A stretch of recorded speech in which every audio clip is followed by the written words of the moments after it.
Thank you, Deputy Speaker. I rise to speak on the National Disability Insurance Scheme Amendment, Integrity and Safeguarding Bill 2025.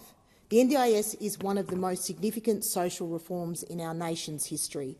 It represents a solemn promise that Australians living with disability will be supported with dignity, care and opportunity. But that promise is under pressure, and unless we act decisively to restore integrity to the scheme, we risk undermining its long-term sustainability. This bill introduces a number of sensible measures. It strengthens penalties for wrongdoing, expands the powers of the Quality and Safeguards Commission, broadens banning orders, introduces anti-promotion orders and improves information gathering to detect fraud. These are important steps, but they are not enough, because the reality is this: the NDIS has become a target for exploitation. Across communities like mine, constituents are raising serious issues and concerns.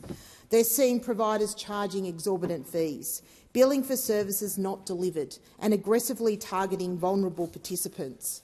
One constituent told me of a provider boasting about pocketing thousands of dollars for basic outings, employing unqualified staff, charging the taxpayer heavily and exploiting the system.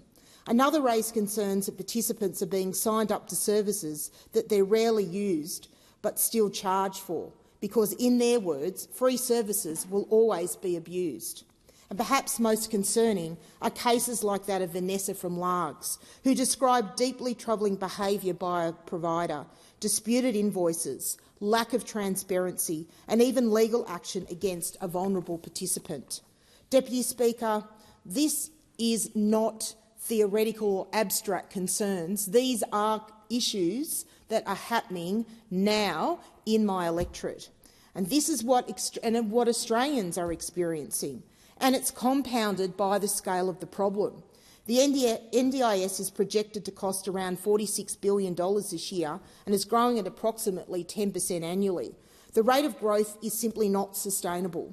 Every dollar that is rorted is a dollar taken away from someone who genuinely needs support: a child requiring early intervention, a person with profound disability, or a family relying on respite care.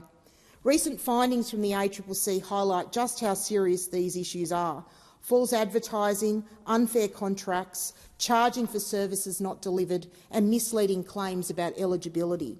This goes to the heart of integrity in the scheme.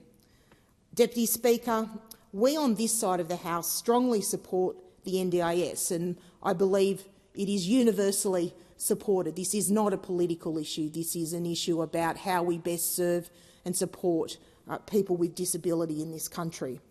We believe in it, we fought for it, and we want to see it protected for generations to come.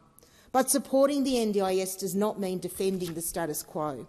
It means ensuring the scheme is sustainable, fair and focused on those who need it most. And that is where this bill falls short. It acknowledges the problem, but it does not fully confront it. Where is the comprehensive plan to restore integrity? Where is the decisive action to crack down on systemic rorting? Where is the accountability for the failures that have allowed this to occur? This legislation could have gone further. It could have introduced real-time auditing and data matching, strengthened provider registration requirements, improved transparency around pricing, and delivered faster enforcement to shut down dodgy operators. Instead, we have a bill that makes incremental changes in the face of a systemic challenge.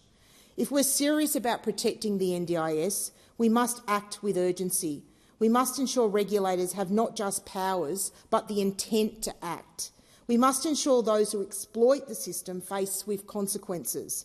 We must restore confidence for participants, for families and for taxpayers, because the NDIS cannot become a blank cheque. It must remain a targeted, sustainable system that delivers real outcomes for Australians living with disability. This bill is a step in the right direction, but it is not the leap that is required. The Australian people deserve to have their taxes spent judiciously and meaningfully. And most importantly, Australians living with disability deserve a system that works for them, not for those who seek to exploit it. Thank you.